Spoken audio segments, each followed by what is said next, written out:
Pemirsa, 9 partai politik calon peserta pemilu 2024 hari ini resmi mendaftar ke KPU di Jakarta. Pendaftaran mulai dibuka hari ini hingga 14 Agustus mendatang.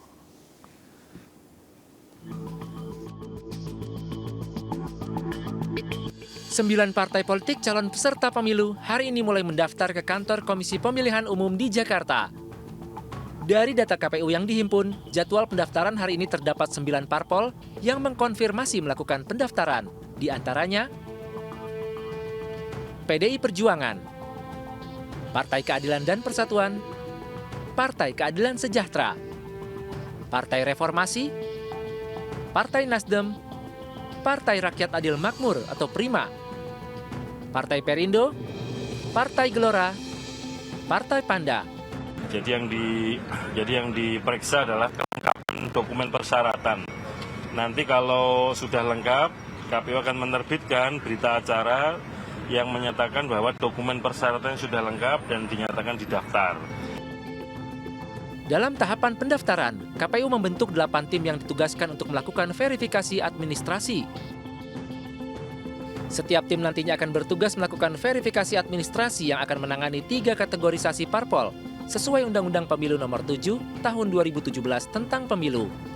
Ketiga kategori tersebut yakni parpol peserta pemilu 2019 yang lolos parliamentary threshold, parpol pemilu 2019 yang tidak lolos parliamentary threshold, serta partai politik.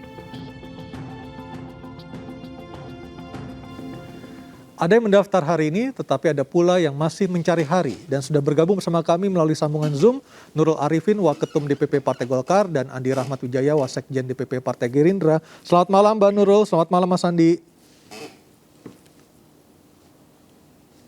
Halo, selamat malam Mbak Nurul, Mas Andi. Oke, kami masih mengalami kendala komunikasi dengan dua tamu kami, Nurul Arifin, Waketum DPP Partai Golkar, dan juga Andi Rahmat Wijaya, Wasekjen DPP Partai Gerindra. Kita coba lagi, selamat malam Mbak Nurul, Mas Andi. Selamat malam. Malam, Mas Aryo. Selamat malam. Ya, Malam, Aryo. Mbak Nurul, apakah Golkar jadi tanggal 8 untuk mendaftar ke KPU atau ada perubahan jadwal? Ya, Mas, kita sudah pastikan bahwa tanggal 10 pukul 10 pagi dengan KIB sama-sama akan mendaftar ke Jadi KPU. tanggal 10 jam 10 bersama Iya. KIB. Pada hari Rabu. Ada alasan khusus Mbak Nurul kenapa memilih di tanggal dan waktu tersebut? Ya, ini untuk melihat peluang bahwa partai lain sudah banyak yang mendaftar, kemudian tanggal 10 itu kami rasa juga hari yang tepat ya, hari baik begitu.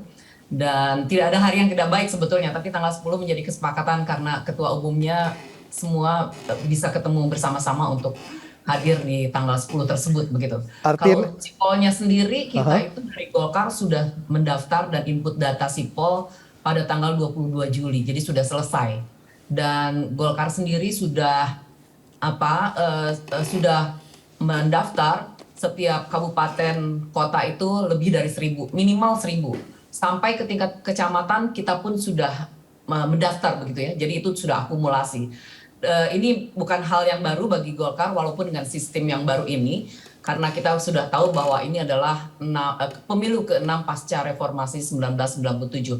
Jadi kami rasa kami siap dan sesuai juga dengan undang-undang bahwa partai yang masuk ke parlemen tidak lagi memerlukan data lapangan begitu, tapi kita mengikuti bahwa tadi sesuai juga dengan dari Bu Titi mengatakan bahwa ini memperlihatkan konsolidasi partai begitu, dan ini betul-betul kita lakukan dan sekjen kami dan jajaran pengurus ingin betul-betul perfect bahwa tidak ada yang miss dari semua persyaratan yang disyaratkan oleh penyelenggara pemilu. Dan sekaligus menjadi bukti soliditas KIB dari 3 parpol ini benar-benar solid sehingga harus bareng-bareng mendaftar ke KPU ya, Mbak Nurul ya? Iya, karena kita kan ingin komit ya, ingin memberikan bukan impression tapi juga komit. Message mungkin ya?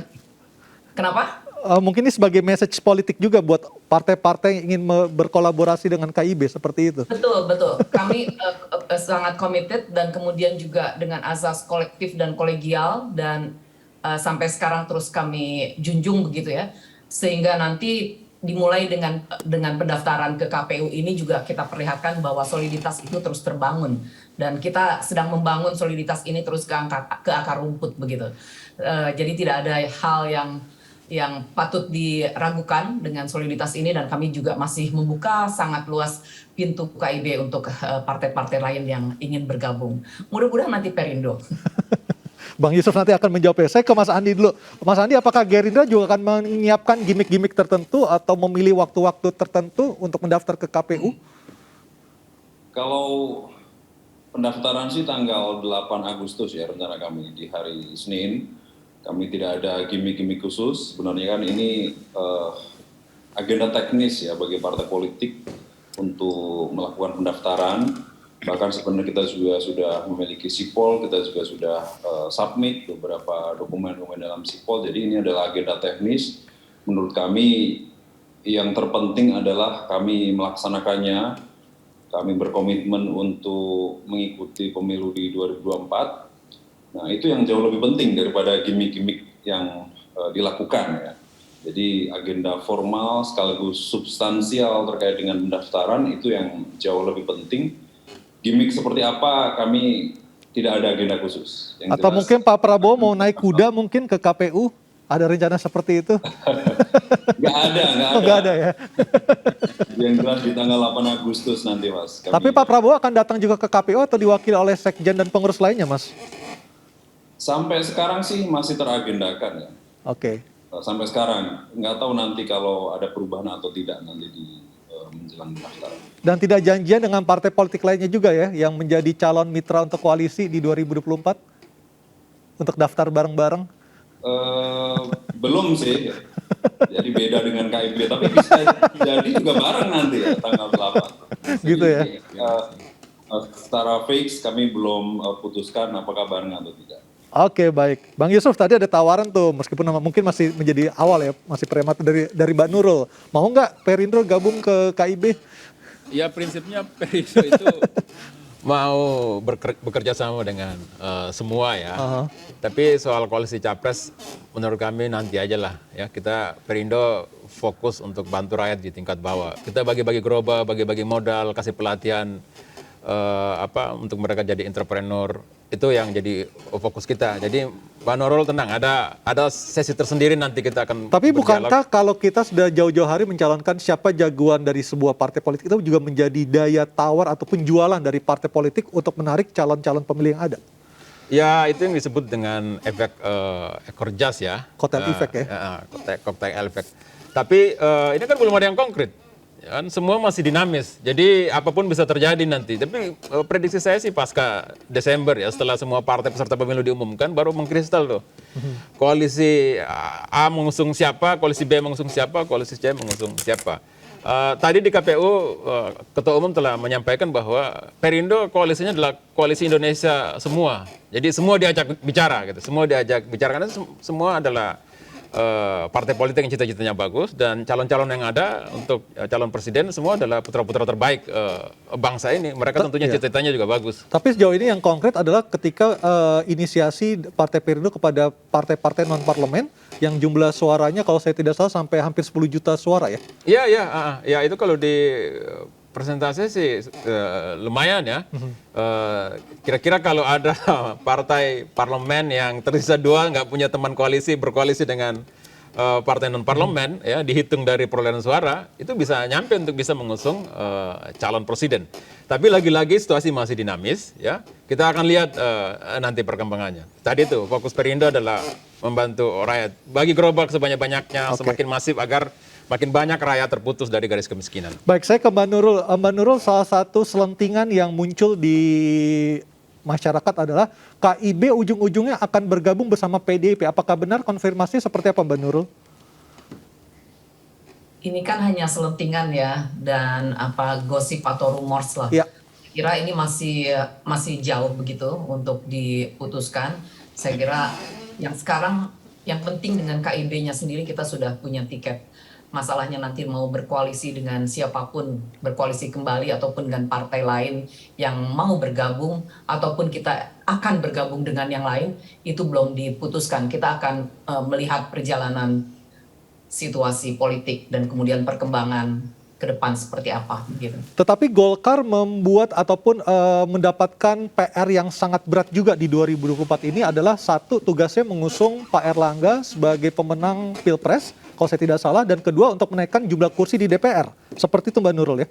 Iya, memang target kami untuk 20% menang ya, baik di pemilu maupun nanti kelak di pilkada dan menang di pilpres. Dan kalau untuk Bapak Erlangga sendiri memang sudah di samping ini merupakan keputusan Munas, kami juga ingin memberikan kader kami yang terbaik begitu. Sudah teruji ya, sebagai Bapak Menko-nya juga teruji dengan melalui masa-masa pandemi, lewat dari masa krisis penanggulangan COVID-19, saya kira cukup berhasil dan kita tidak masuk ke dalam jurang krisis, dan sampai hari ini posisi Indonesia di dunia internasional juga baik ya, malah menjadi percontohan begitu.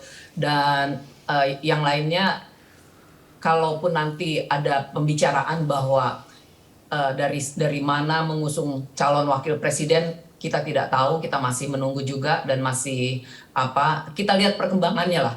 Tetapi bahwa dari Golkar kita komit untuk mengusung Bapak Erlangga. Karena kita tahu juga dari kotel efeknya itu, kalau partai tidak mengusung capres, maka sulit sekali untuk meraih posisi menjadi the ruling party gitu. Ini yang sudah lama tidak diperoleh Golkar, maksudnya tidak kekuasaannya tidak diperoleh secara di posisi puncak begitu. Ini yang kita harapkan. Oleh karena itu kita akan berjuang dengan keras ya, kemudian juga secara solid, elemen partai sudah sangat siap untuk mengusung Bapak Erlangga. Jadi itu Mas. Baik, kita akan break dulu sejenak, kita akan kembali lagi nanti usai pariwara, termasuk melihat bagaimana peluang dari Pak Prabowo untuk memenangkan Pilpres kali ini yang disebut-sebut sebagai Pilpres terakhir Pak Prabowo saat ini. Dan kami akan segera kembali sesaat lagi, tetaplah bersama kami di MNC News Prime.